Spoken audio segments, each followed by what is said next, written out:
안녕하세요, 여러분. 이하나 강사입니다. 와, 드디어 이제 끝이 좀 보이는 것 같아요. 우리 얼마 안 남았잖아요. 이제 마지막 데이인 만큼 더 열심히 분발해 주시고, 그리고 전기 이론을 마무리하시면 좋을 것 같습니다. 저도 더 힘을 내서 더 열심히 가르쳐 보도록 하겠습니다. 자, 데이 10 마지막 날이고요. 임피던스 변환과 삼상교류 전력의 측정에 대해서 이야기를 드릴 건데요. 지금 보시면 이제 우리가 삼상의 결선법 중에서 Y결선이 있고 델타 결선이 있어요 라고 했단 말이에요. 그러면 Y결선을 델타 결선으로 바꿀 때 그때 그 상의 임피던스 값을 어떻게 변환할 것이냐에 대한 말이 1번입니다. 그런데 전기 기능사 시험에서는요, 사실 이 문제가 나오지 않아요. 근데 이거를 왜 쓰신 거예요? 그러니까 내용에 이제 이어갈 때 좀 이해에 도움이 되라고 이제 쓴 거기 때문에 이 부분은 제가요 그냥 넘기도록 하겠습니다. 넘기고 시험 문제에 나오는 부분만 보도록 하겠습니다. 자, 바로 여기입니다. 굉장히 쉬운 부분이에요. 평형 회로에서 결선의 변환. 이게 무슨 뜻이냐면 각 상의 임피던스의 크기가 같다고 했을 때 델타에서요 Y로 변환을 시키면 우리가 임피던스를 어떻게 계산할 수 있을 것인가에 대해서 얘기를 하려고 합니다. 자, 일단 진짜 쉽게 설명을 드리면요. 지금 델타는 뭔가 꽉 차 있는 느낌이에요. 전 그래서 델타를 뚱뚱이라고 부릅니다. Y는 되게 뼈만 남아있는 앙상한 모습이에요. 그래서 얘는 홀쭉이라고 불러요. 뚱뚱이가 홀쭉이로 변모하기 위해서는 어떻게 해야 된다? 3분의 1배 덜 먹어야 돼요. 그쵸? 이거 나누기 3이라고 하죠. 반대로 홀쭉이가 뚱뚱이가 되려면 3배는 더 먹어줘야 된다. 이거예요. 그래서 요거를 잘 기억해 주시면 됩니다. 만약에 한 상에 임피던스가 4옴짜리래요. 4옴짜리. 이렇게요. 그러면 이 4옴짜리의 델타 결선의 임피던스를 Y결선으로 변환시키면 몇 옴이라고 계산이 되는 거예요? 그렇죠. 3분의 4옴, 3분의 4옴, 3분의 4옴이 되는 겁니다. 반대로 홀쭉이에서 뚱뚱이로 가니까 3배 더 먹으면 되죠. 그러니까 각 상의 임피던스 값이 얼마? 4옴, 4옴, 4옴 이렇게 되는 거죠. 그래서 우리가 이것만 기억하시면 되세요. 자, 두 번째입니다. 이 전력계법. 지금 우리는 3상을 하고 있잖아요. 그러면 전력도 각 상에서 나오니까 3상 전력계로 이제 측정을 하면 되는데 전력계 3개로 측정하는 게 아니고 그냥 2개로 측정할 수 있다라는 게 이 전력계법이고요. 여기서 보시면 A상에다가 A상과 B상을 연결한 선의 전력계 하나, 그 다음에 B상과 C상을 이렇게 연결한 선과 C상의 전력계 하나, 이렇게 전력계 2개로 각각의 지시값이 나오겠죠. 이 전력계에서 그걸 P1, P2라고 했을 때 우리 기능사 문제에서 나오는 건 딱 하나입니다. 바로 무슨 전력값을? 유효 전력값을 계산하여라 라는 건데요. 바로 이거예요. 각각의 전력계 지시값을 그냥 더해 주시면 되세요. 만약에 이 1번 전력계 지시값이 400W를 지시해 주는 거예요. 2번은요. 얘도 400W래요. 자, 그러면 3상 유효 전력값은 몇 와트가 되는 거예요? 네, 800W가 되는 거예요. 이거죠. 너무 쉽죠? 너무 좋죠? 네. 자, 어떤 문제들이 나오는지 문제 풀면서 우리 확인하도록 하겠습니다. 1번 보세요. R옴인 저항 3개가 델타 결선으로 되어 있는 걸 Y 결선으로 환산하면 한 상의 저항값이 어떻게 된다고요? 그쵸? 뚱뚱이에서 홀쭉이로 가니까 3분의 1배 덜 먹으면 돼. 이거죠. 3분의 1 R이다. 1번이고요. Y 회로로부터 델타 회로로 등가 변환을 시키고 싶대요. 홀쭉이가 뚱뚱이로 가고 싶다는 거잖아요. 그러니까 곱하기 3. 각 상의 임피던스를 3배로 한다가 정답이 되겠죠. 자, 3번 볼게요. 각 상의 임피던스가 15옴짜리 Y결선이 있고요. 이것과 등가인 뚱뚱이 회로로 계산하려고 한대요. 그럼 얼마? 곱하기 3이요. 그러니까 45옴이 되더라. 보세요. 얼마나 쉬워요. 여긴 다 맞아야 될 문제죠. 자, 4번 문제 보겠습니다. 단상 전력계 2대로 3상 전력을 측정하고자 한대요. 두 전력계 지시값이 각각 P1, P2 와트였다면 유효 전력이죠. 아무도 말해주지 않아도 단위 보고 알아요. 와트잖아. 알맞은 게 뭐예요? 그냥 더해요. 3번이 되는 겁니다. 자, 5번 볼게요. 이 전력계법으로 삼상 전력을 측정했더니 각각의 지시값이 450, 450이 나왔대요. 그러면 유효 전력값은 얼마다? 둘을 더한 900W가 되더라 라고 말할 수 있겠죠? 정답은 3번이 되는 겁니다. 어때요? 굉장히 쉽죠? 그래서 이 파트는 요렇게만 정리해 주시면 관련 문제는 다 맞을 수 있습니다. 자, 이번에는 비사인파 교류와 과도 현상에 대한 이야기인데요. 이 B자는 비율할 때 B가 아니고 아닐 B자예요. 다시 말해서 사인파가 아니다라는 거죠. 그래서 비사인파 교류가 뭘 하냐면요. 지금 보시면 어떤 부하의 특성과 비선형 소작, 자기포화, 히스테리시스 이런 다양한 이런 원인들로 인해서 고조파가 유입이 돼가지고요. 이 보세요. 원래 이렇게 예쁜 사인파가 아니고 고조파가 유입이 돼서 약간 이렇게 찌그러진 외형이 생기는 파형이다 라고 보시면 돼요. 외형이 찌그러진 거니까 찌그러진 형태를 이제 표현한 것이 바로 비사인파 교류다 라고 보시면 되겠어요. 자, 이런 비사인파 성분을 표현하는 방법이 있더라. 뭘 사용한다? 프리의 급수를 사용해서 우리가 알 수가 있습니다. 그러면 비사인파 성분에는 어떤 성분이 있냐면요. 1번 직류분이 있고요. 2번 기본파요. 기본파는 예쁜 사인파를 의미합니다. 그러니까 사인파가 있고요. 그리고 세 번째 고조파가 유입이 됐다 그랬죠? 그래서 고조파가 섞여 있는 이렇게 세 가지 형태의 성분이 섞여 있는 것이다 라고 보시면 돼요. 이거를 표현한 게 바로 얘입니다. 자, 보세요. 시시각각 변하는 전압의 순식값은 V0, 이게 직류분이에요. 직류분을 가지고 있고요. 자, 여기 보세요. 이게 기본파예요. 우리가 알고 있는 그 순식값 그대로 보이잖아요. 자, 여기서부터 보세요.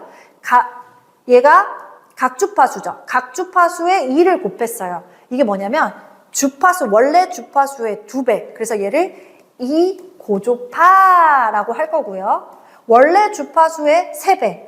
3 고조파, N 고조파, 고조파의 유입이 있는 겁니다. 고조파의 특징은 주파수의 몇 배냐 이걸 보시면 돼요. 그래서 2고조파, 3고조파, N 고조파까지 이렇게 표현을 할 수가 있다라고 보시면 되겠습니다. 자, 그러면 시험 문제에서 어떤 유형을 주냐면요. 다음 중 비사인파 성분으로 알맞지 않은 것은 직류분, 기본파, 고조파잖아요. 여기에 삼각파가 들어갈 수도 있습니다. 자, 삼각파는 아니죠. 그래서 직류분, 기본파, 고조파 이렇게 되어 있고요. 그 다음에 두 번째로 나오는 게 뭐냐면 이 비사인파의 순식값을 이렇게 쫙 줘요. 주고 나서 실효값을 계산하세요 라는 문제가 있어. 그러면 비사인파의 실효값은 어떻게 계산하는데요? 자, 바로 이겁니다. 각 성분 세 가지 있었잖아요. 직류분, 기본파, 고조파죠. 각각의 성분의 실효값의 제곱의 합에 대한 제곱근이라는 뜻이에요. 자, 이게 뭐냐? 자, 이걸 보면서 할게요. 직류분은 지갑 자체가 실효값이죠. 그래서 실효값의 제곱의 합이 됩니다. 자, 기본파 보세요. 기본파에서 실효값을 찾으려면 우리가 사인 앞에 있는 최대값을 봐야 되잖아. 최대값에서 실효값 어떻게 해요? 루트 2로 그냥 나눠주면 되죠. 그쵸? 실효값의 제곱이고요. 플러스. 자, 이 고조파의 실효값도 V2의 제곱이죠. 플러스 3고조파의 실효값은 V3가 됩니다. 플러스 플러스 VN의 제곱이죠. 왜 루트 2가 붙었으니까 나눠줘야 되잖아요. 이렇게 각 성분의 실효값의 제곱의 합에 대한 한 번 더 제곱근이더라. 그게 바로 얘죠. 이렇게 표현할 수 있다는 거예요. 이따가 문제가 있으면 한번 풀어보도록 할게요. 자, 세 번째는 외형률이에요. 얼마나 비사인파가 찌그러졌느냐. 이 찌그러짐을 일으키는 성분이 얼마나 있느냐. 그 비율을 본 거라고 보시면 돼요. 그래서 외형률이란 찌그러짐이 전혀 없는 기본파 기준이에요. 그래서 기본파의 실효값 기준으로 고조파죠. 고조파가 유입이 되면 외형이 생기니까 이 고조파가 얼마나 있는지 그걸 비율로 나타내는 게 바로 외형률이다. 이렇게 보시면 돼요. 자, 두 번째, 과도 현상에 대한 얘기입니다. 과도 현상이라는 게 뭐냐면요. 우리가 이걸 보면서 말씀을 드릴게요. 자, 이게 뭐냐면 제가요. 이렇게 저항하고 코일을 직렬로 놔두고 여기에 스위치를 딱 이렇게 달아요. 그리고 여기에다가 직류 전화번을 이렇게 다는 거죠. 그러면 플러스 마이너스고요. R이고 여기는 L 성분이 되겠죠. 자, 우리가 알기로는 여기 항상 일정한 전류가 흐를 때 유도 기전력이 생긴다고? 안 생긴다고. 그래서 인덕턴스가 없다라는 표현을 이전에 했었어요. 근데요, 이렇게 보세요. 전류가 전혀 흐르지 않아요. 전류가 0이다가 스위치를 내리자마자 전류가 어떤 특정 값을 이렇게 뜰 거 아닙니까? 그러면 0에서 A 암페어까지 갑자기 증가했죠. 갑작스러운 증가에 여기서 잠시 동안이지만 인덕턴스 값이 생기겠죠. 자, 여기 보세요. 그래서 자, 스위치 누르기 전이에요. 스위치를 누르자마자 이렇게 해서 일정해지잖아요. 그쵸? 그러니까 이렇게 변화하는 구간, 계속 변화하는 구간을 과도 구간, 그리고 그런 상태를 과도 상태다라는 표현을 합니다. 자, 정상은 어떻게 돼요? 우리가 알고 있는 일정한 전류가 흐를 때의 상태를 정상 상태예요. 그러면 우리가 시정수라는 개념이 생기게 되는데 시정수라는 개념은요. 스위치를 딱 닫아요. 스위치를 ON하고 정상 전류의 약 63%가 됐을 때까지 걸리는 시간이에요. 근데 우리가 어떻게 이렇게 외워요? 그래서 우리는 싹 지우고 이렇게만 생각할 겁니다. 시정수란 시간을 말해요. 어떤 시간이냐면 정상 상태가 될 때까지 걸리는 시간. 요거 다시 돌려 말하면 어떻게 돼? 과도 현상이 지속되는 시간이 되는 거예요. 자, 시정수가 뭐라고요? 시정수 이꼬르 과도 현상 지속 시간이라고요. 그러니까 시정수가 커요. 그러면 과도 현상은요? 과도 상태는요? 얘도 계속 길어지는 거예요. 시정수가 작아요? 그러면 빨리 정상 상태가 됐다는 뜻이니까 과도 상태 기간이 짧았어요. 이렇게 말할 수 있다고요. 그래서 여기 밑줄 그어져 있습니다. 이거 시험 문제에 나와요. 시정수가 커지면 정상 상태에 이르는 시간이 길어지므로 과도 상태가 길어진다를 의미합니다. 라고 하죠. 이 시정수를 우리가 이렇게 씁니다. 타우어라고 쓰는데요. 이 시정수를 구하는 방법이에요. 방금처럼 RL 직렬일 때는요. 항상 R을 기준으로 보세요. R분의 L 시간이니까 세크가 됩니다. 이렇게도 계산할 수 있어요. 자, 이번에는 RC예요. 그러니까 저항과 콘덴서를 직렬로 이렇게 구성해 놓고 스위치 뒀고요. 그리고 여기에 직류 전압 장치를 둡니다. R과 C죠. 마찬가지로요. 여기서요. 제일 처음에 스위치를 올리고 있지 않다가 스위치를 이렇게 ON하는 순간 전류가 흐르기 시작하는데 제일 처음에 이 콘덴서에 전하가 하나도 없는 상태예요. 그러니까 이쪽으로 흐르는 전류는 마치 단락된 것처럼 많은 전류가 흘러요. 흐르다가 점점 전하가 이렇게 차게 되면 어때요? 여기 전하가 점점 많이 차게 되면 전류가 점점 덜 흐르게 되고 이 용량만큼 꽉 차게 되면 더 이상 전류가 흐를 수가 없어요. 지나갈 수가 없어요. 그래서 보세요. 자, 여기 고칠게요. RL이 아니고 RC 직렬 회로에서 어떤 파형이 나오냐? 이런 그래프를 보여주는 거예요. 요렇게 되죠. 그쵸? 결국에는 제일 처음에 스위치를 누르자마자 급격히 감소하면서 나중에는 0에 수렴하게 되는 이런 그래프가 나오는 겁니다. 급격하게 변하는 요 상태를 과도 상태, 과도 구간이라고 하고요. 여전히 시정수는 정상 상태가 될 때까지 걸리는 시간입니다. 그러므로 시정수가 크다?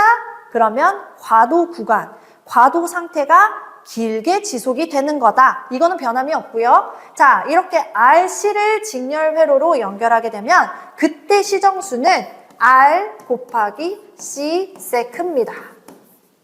이렇게 보시면 돼요. 그래서 우리가 이렇게도 계산할 수 있겠다까지 보시면 되시겠습니다. 자, 그러면 우리 문제를 통해서 내용 정리를 한번 해볼게요. 비사인파가 발생하는 원인과 거리가 먼 것. 자기포화 히스테리시스, 전기자 반작용. 우리 이게 잘 뭔지 몰라요. 기기를 안 배웠기 때문에. 근데 이건 말씀드릴 수 있어요. 자기포화와 히스테리시스, 전기자 반작용은 안 좋은 거예요. 그래서 외형을 일으킬 수 있습니다. 하지만 오메 법칙은 그거하고 상관이 없죠. 회로에서의 전압전류 저항과의 관계니까. 그래서 정답은 2번이다. 이렇게 보시면 되고요. 자, 비정연파를, 비사인파를 여러 개의 정연파의 합으로 표시하는 방법 뭐였어요? 그렇죠. 풀이의 급수였습니다. 자, 3번 문제 보도록 하겠습니다. 지금 어느 회로의 전류가 다음과 같대요. 보니까 직류분이 보여요.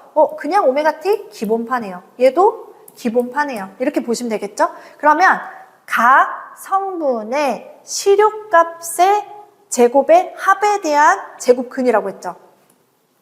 얘는 자기가 시료값 플러스 여기에서 시료값이 얼마라고요? 10이라고요. 여기서 시료값은요? 5죠. 이렇게 돼. 제곱근이다. 이거 계산기에 넣고 계산을 하게 되면은요, 약 11.6이다. 정답은 1번이 되겠습니다. 자, 4번도 볼게요. 4번도 보니까 전류가요, 요거 기본파죠. 그냥 사인 오메가 T잖아요. 근데 얘는요, 5 고조파죠. 오메가 앞에 5가 있잖아요. 그러면 기본파와 5 고조파의 합성인 비정연파구나. 각 성분의 시료값이요. 이거 최대값이지 시료값 아니란 말이에요. 최대값의 루트 2분의 1이 시료값이에요. 제곱 플러스 루트 2분의 80의 제곱의 제곱근을 해주면 정답이 나오겠죠. 이렇게 해서 계산을 하면 얼마가 나오냐? 50 루트 2가 나옵니다. 그래서 정답은 4번이다. 이렇게 보시면 되고요. 자, 5번 볼게요. 정연파 교류의 외형률은, 자, 정연파란 사인파를 의미하고요. 자, 우리가 외형률을 구할 때 기본파의 시료값 기준이었죠. 시료값 기준으로 고조파만의 시료값인데, 자, 정연파는 예쁜 사인파잖아요. 그러니까 고조파가 있어요, 없어요? 없어요. 고조파 얼마? 0. 그러니까 정답은 얼마예요? 0이죠. 정연파는 외형이 없단 말이에요. 그러니까 0이다. 이렇게 보시면 되고요. R의 직렬회로의 시정수는 어떻게 계산한다고요? R을 기준으로. 그러니까 R분의 L이다. 3번이 되겠습니다. 자, 7번 볼게요. 기본파의 3%가 3고조파, 4%는 5고조파, 1%는 7고조파. 지금 3, 5, 7고조파가 섞여 있는 이런 모습이고요. 이때 외형률이 얼마입니까를 물어봐요. 자, 기본파의 시료값 기준인데 여기선 기본파의 시료값이 얼마로 안 좋기 때문에 제가 제 맘대로 그냥 100이라고 한번 가정을 해볼게요. 100일 때, 자, 고조파만의 시료값 어떻게 구해요? 지금 기본파의 3%라고 했잖아요. 그러면 3이 3고조파의 시료값이 되겠죠? 더하기 4%니까 4의 제곱 더하기 1%니까 1의 제곱이 되겠죠. 그리고 외형률이니까 곱하기 100을 해주면 돼요. 약분되면 결국에 이거 계산한 게 정답이 되더라. 그래서 7번의 정답은 5.1, 2번이 되겠습니다. 그래서 이런 식의 문제들이 나온다 정도로 봐주시면 될 것 같습니다. 자, 우리가 이제 모든 단원을 다 봤어요. 그래서 직류회로, 정전계, 정자계, 그리고 교류회로까지요. 예, 오는 여정이 굉장히 쉽지 않으셨을 거예요. 제가 학생들하고 이렇게 공부를 해봐도 되게 어려워 하시거든요. 기억하세요. 다른 거 다 까먹어도 좋아요. 이것만 기억하세요. 내가 할 수 있고 알겠고 풀 수 있는 건 집중하셔야 됩니다. 근데 아무리 봐도 모르겠고 이해 안 되고 몇 번을 들어도 모르겠다? 이거는 그냥 버려야 돼요. 그래서 스트레스 받지 마시고 할 수 있는 것에 집중하는 전략을 좀 세우셨으면 좋겠습니다. 자, 다음 시간에는 우리가 배운 이 지금 비정연파 부분에 대한 그리고 교류 회로에 대한 부분에 대한 기출 문제를 풀어보도록 하겠습니다. 네, 고생 너무 많으셨습니다.